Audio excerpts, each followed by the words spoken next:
Alright, so I promised you a car video. It'll be kind of a car video. There won't be any house stuff in it, I promise. So I'm going to, I was planning on messing with the lost VR4, the one most people probably don't remember. And you know, I was kind of thinking about 6-speed swapping it with all the 6-speed stuff out of the other car.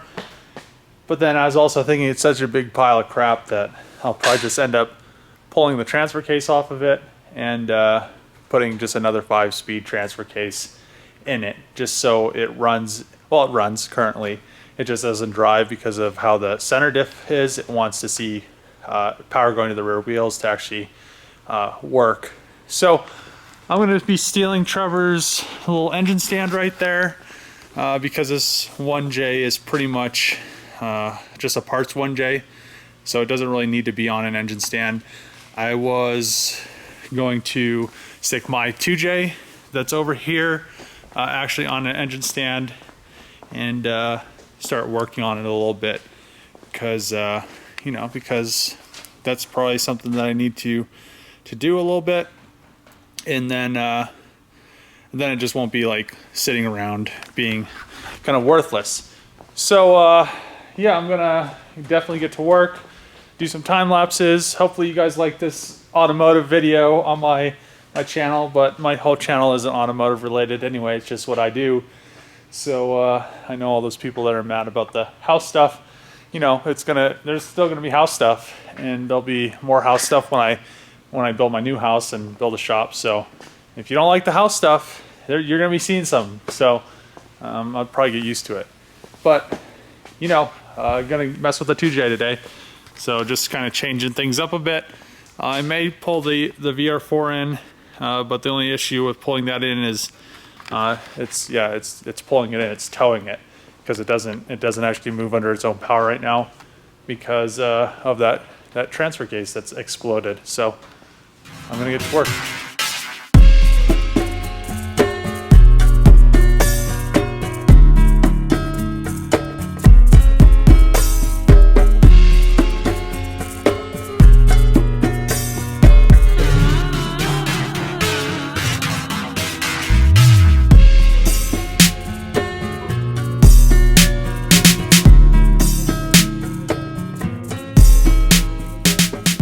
Okay, so I just I removed the twin turbos a while ago. I just moved them, and I couldn't believe how heavy they were. I don't even remember them being that heavy. So what I'm gonna do is I have all my single turbo stuff, the manifold, the turbo, the 2 tile wastegates, the dump tube, and I'm gonna weigh them and see what the difference is, weight savings wise, between twin turbos and this, like the stock twin turbos and aftermarket single turbo kit.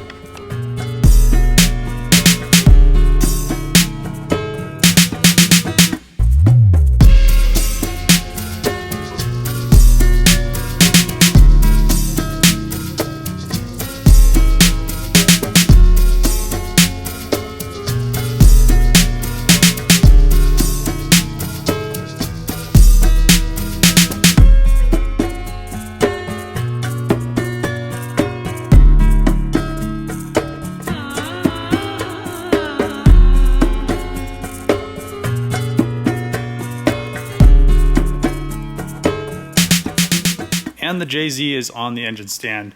So you can see the simplicity of the single turbo, just like Trevor's. But the only difference between my turbo and his is a non-divided. I'll show you in a sec. So mine's divided. Good thing about this divided turbo is it keeps exhaust back out of the cylinder. So as you have valve overlap, there is a point on some manifolds that it can suck exhaust back into the cylinder as the piston starts to go down. The great thing about this is it's divided, so there's no way that's possible. The only thing I don't like about divided is that you have to run 2 wastegates, and that's about the only thing I don't like about divided turbos. So this is a Borgwarner 9180 EFR. It's divided. It has the titanium exhaust wheel, so it's super responsive. I know a guy that has one of these on an FD, and he said it's almost makes the car uncontrollable because the turbo spools so fast. So that is pretty much the only difference. Well, and that this is a non-VVTi. The only difference between mine and Trevor's setup is the turbo and the manifold, and mine has two wastegates. But the EFR is definitely, oh, and my blow-off valve is on the turbocharger, and I could have a speed sensor, and I could do all kinds of better stuff with this. The one thing I dislike about these turbos that when I was at SEMA that Borgwarner said that I could fix is that it's not a V-band. They said that they have a machine shop that can make these into a V-band for divided, so that's also a plus. And I may go that route sooner or later, but for right now, I'm just gonna leave it. Okay, so what I'm gonna do is, there was a scale in that Mustang that Trevor got from the auction. It's a glass scale, so hopefully I don't break it. I put some batteries in it, but what I'm gonna do is I'm gonna weigh the stock twins, and then I'm gonna weigh the single. I'm gonna put my wastegate, here's my wastegates, right here. So I'll include everything. I'll even probably include the boxes with the single and see what the difference in weight savings is, if there is any. So 82.8 pounds for the stock twins, if you can see that. And that is all the stock twins. So the two turbos, all the intake stuff, all that BS. And now I'm gonna weigh the single. It was almost impossible to weigh these with the boxes on them, so I put the wastegates on it, laid the dump tubes, and then put all the hardware for the wastegates on there. And now I'm gonna see what it weighs. Okay, so the single only weighs 51 pounds with all the stuff on it. So it has a blow-off valve integrated just like the stock twins. Larger turbo, nicer manifold. I mean, two wastegates. Just, it's almost exactly the same. That has two wastegates, this has two wastegates. So that's a pretty decent savings. A lot of people strip their interior. Throw this back onto the JZ. Actually, I'm probably going to clean up this wiring. So all this wiring was, I don't know, whoever had it before definitely did a number on the wiring. So I'm going to pull the harness, get it a little bit cleaned up. This is like they got a piece of hose from the parts store instead of getting an original one from Toyota. Remove this because I don't need that anymore. What else? Remove some random stuff that isn't going to be needed. Yeah, all this harness. You can see it's cut down there. And I don't know. I don't think I have to remove the intake manifold. I'll try not to, but if I end up having to remove it, I'll remove it. I'll probably remove this. This is the water pump / power steering pump for the hydraulic fans on like a Supra. And let's see. Yeah, I think that's about it.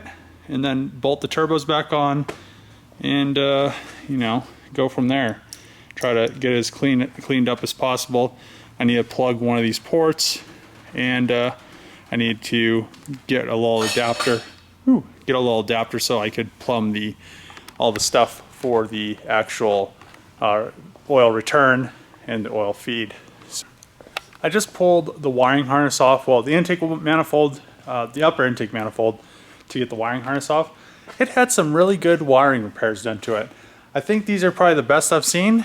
So you know, when you when you want your knock sensor to work, but you use speaker wire to, because that's the wire you need to use for your knock sensor.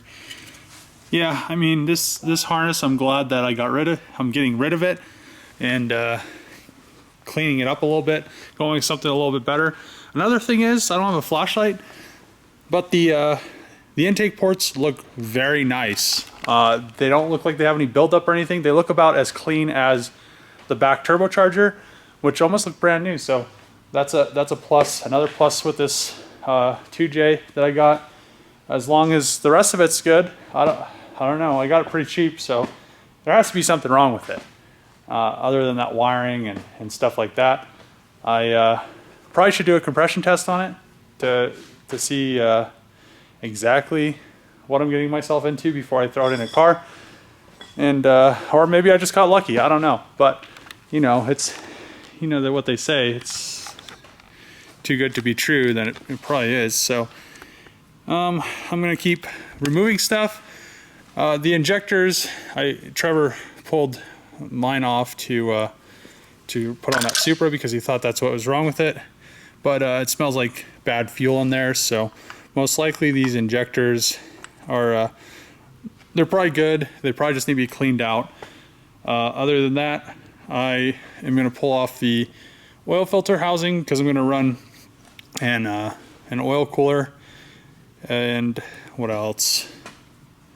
Probably some of this fuel stuff. I'm probably going to run a top feed fuel rail just because of the fact that this, I don't know, just because I want to, I guess. And probably clean some of the like random little bits that are chilling in there.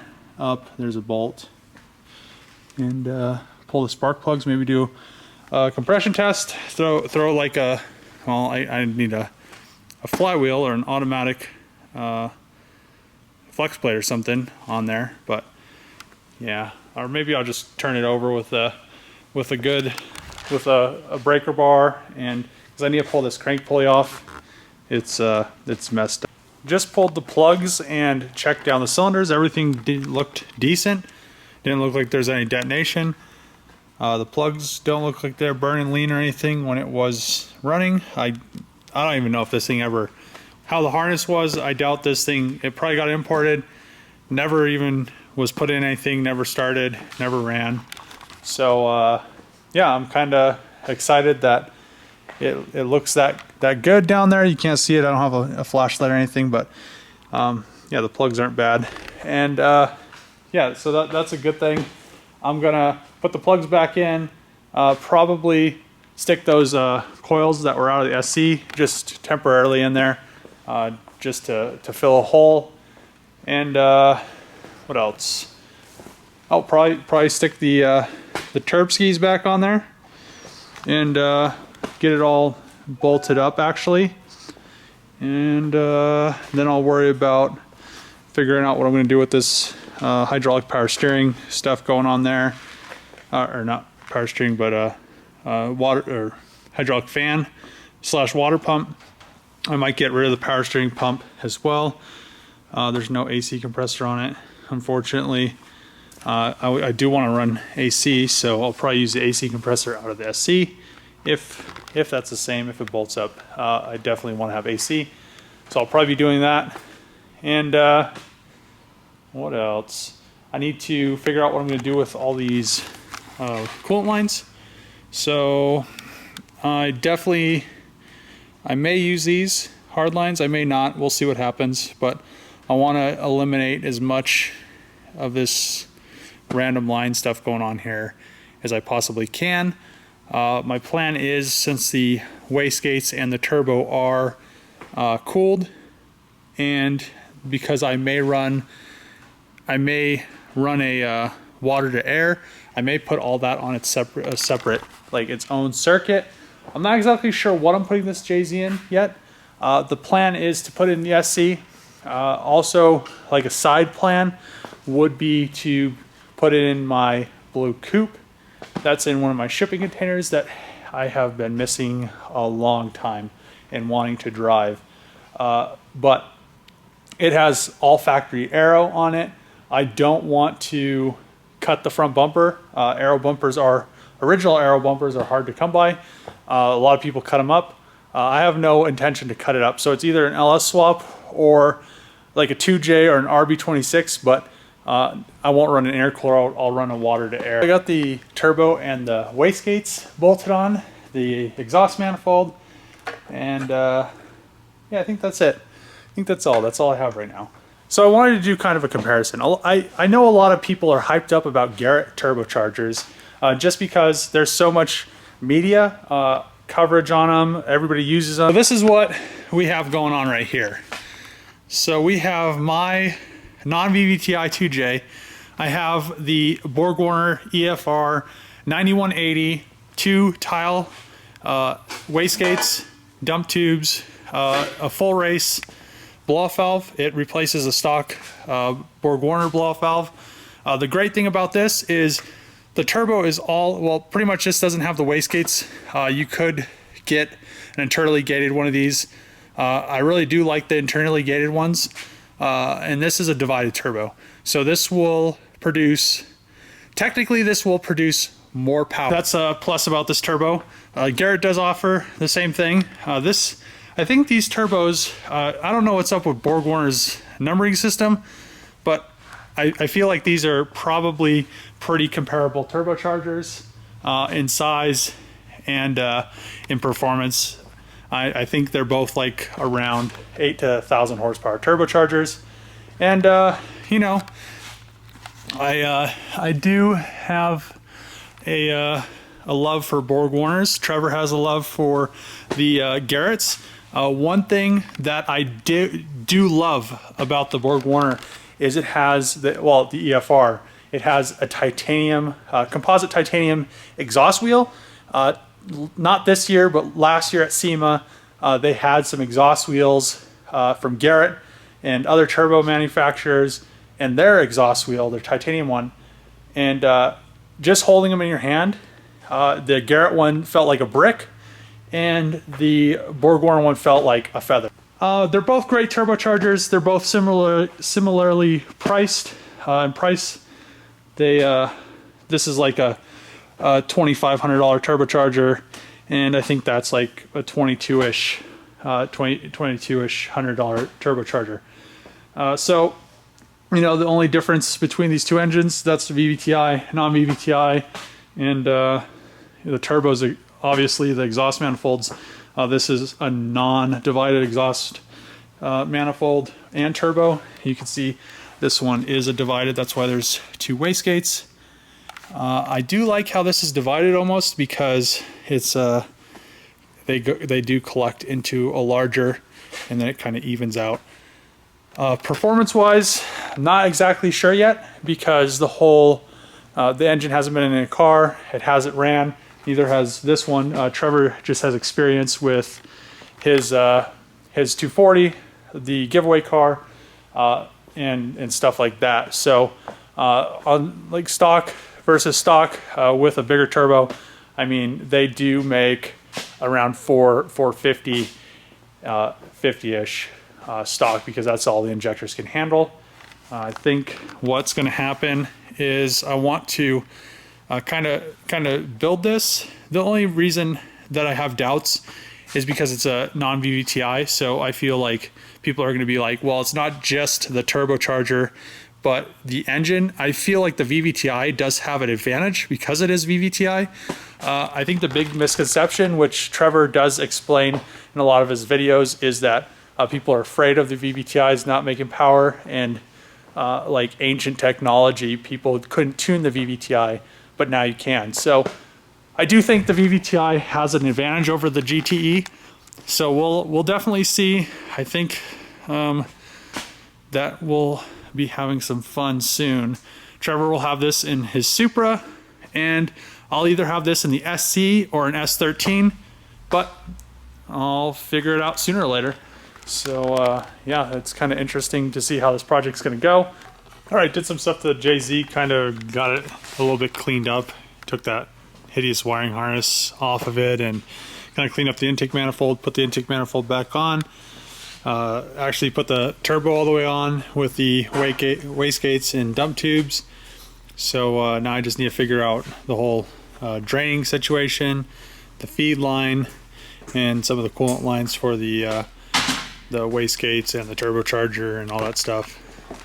So if you like the video, subscribe, comment below, and see you guys tomorrow.